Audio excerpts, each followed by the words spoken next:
Hello and welcome to Scene here on the weekend when thousands of D-Day veterans are preparing for an emotional return to Normandy.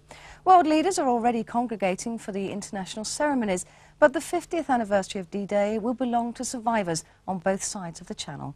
In the village of Grey-Sur-Mer, sappers from 2-6 Squadron based at Hohne in Germany have already started renewing the special bond that's existed since their predecessors came ashore in 1944. The sleepy village of Grey-Sur-Mer nestles unassumingly behind the sands which became known as Juno Beach. Now, 50 years almost to the day after their predecessors helped liberate Normandy, 2-6 Squadron Royal Engineers are back. These sappers have come to help the village commemorate the 50th anniversary of D-Day. The squadron came ashore here in 1944 in support of the Canadian 7th Brigade. If anyone was under the illusion that army engineers merely built roads or bridges, D-Day showed how the sappers were required to bear the very brunt of the battle and paid a high price for doing so. Their successors in 1994 enjoy a day settling in before the build-up to the anniversary. Many of their colleagues are currently serving at the sharp end in Northern Ireland.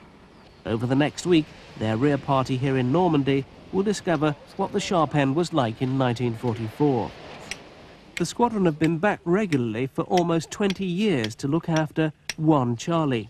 It's a Churchill Avery tank, probably the best preserved on any of the beaches. Soon after coming ashore on D-Day, it got stuck in a ditch behind the beach, which had been deepened by an Allied bomb. The Germans had flooded the area by diverting this river. And it was used as a pier for a improvised bridge for a short time, and thereafter for a permanent bridge made of concrete for a long time until about 1976.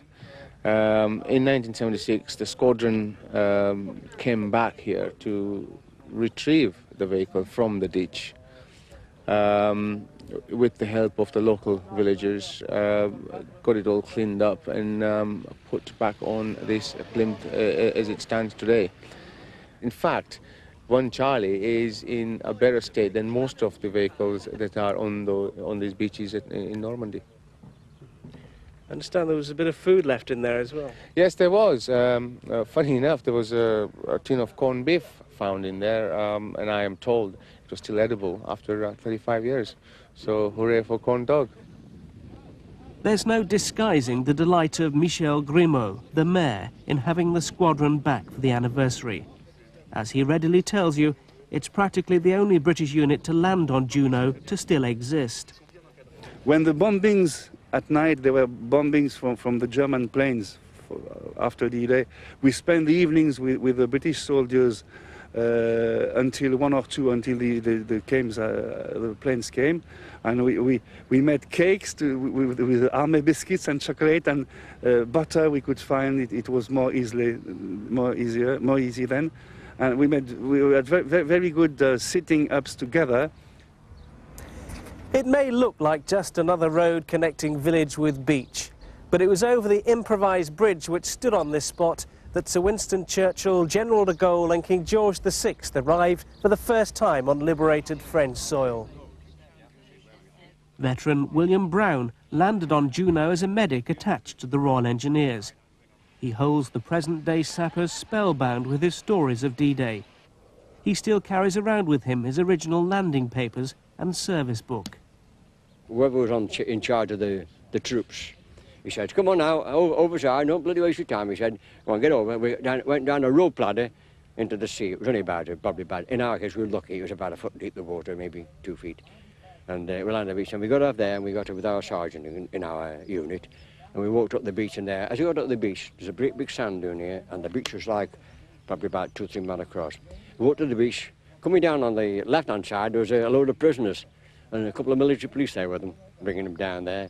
And they were saying, oh, they wanted cigarettes, and they wanted to give you Dutch girls, you know, anything. And the MP said, knocked them away and got rid of them, see.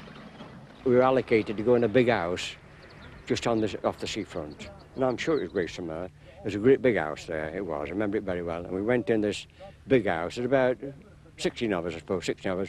We went in, and our OC said, now, I want no funny business. Upstairs there's all valuable paintings. and we slept on the ground floor on these people's mattresses for a little while as luxury. But in the first night we didn't have that luxury. First night we slept in the orchard at the front. German snipers watched the invasion from the top of the church tower. The Allies had to destroy it in their attempt to flush them out. Apart from the new tower, the village looks much as it did 50 years ago. So we're happy to feel that there is still a very precise link between the two-day army, British army, and the army that was there on D-Day. It's not only a matter of thought or souvenir or memory. It's the real thing. It's the real squadron that was here on D-Day that still exists. And this, we are very proud of that, because we know it's a very rare thing. And so when we see representatives of the squadron, it's a great pleasure for us to welcome them, besides the fact that their presence give a special character to the ceremony and make it more brilliant and more significant.